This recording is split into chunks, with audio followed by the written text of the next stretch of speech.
The first Wednesday in February has long been National Signing Day for high school football players. Now, they have added a 72-hour early signing period in December, but this is still a big day for many, including Spanish Fort's DJ James. The defensive back had been committed to Oregon, but Alabama made a very late push, including calling him today. However, James turned down the Tide, and he is headed to Eugene. Meanwhile, Daphne defensive back Christian Williams, who had long been committed to Alabama, changed his course, and he signed with Miami today. In a bit of a surprise, Mobile Christian's all-everything, Eric Polnitz is headed to Alabama. He's going to be a blue shirt. What that means is he will join the Tide this summer and then sign later in the year, counting toward next year's recruiting class.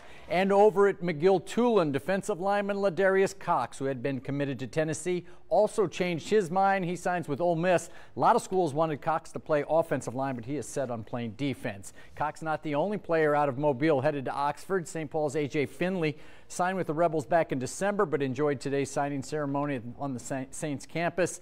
He did a little of everything at St. Paul's, but he will be a defensive back at Ole Miss. At Saraland, defensive back Cordell Flott went through the Spartans signing ceremony. He did sign with LSU back in December.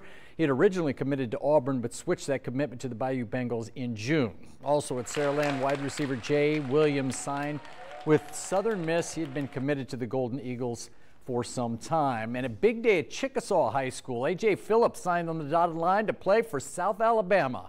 The Jags snag a versatile local athlete who played both offense and defense, and Phillips becomes the first Chieftain to ever sign an FBS football program scholarship. UAB comes down and picks up two-time Offensive Back of the Year in St. Luke's Jermaine Brown. He's also going to be a blue shirt enrolling this summer and then getting on scholarship in August. Brown accounted for 95 touchdowns the past 2 seasons with the Wildcats. He's going to be a receiver for the Blazers. And congratulations to everyone who signed today, not just the football players, but everyone.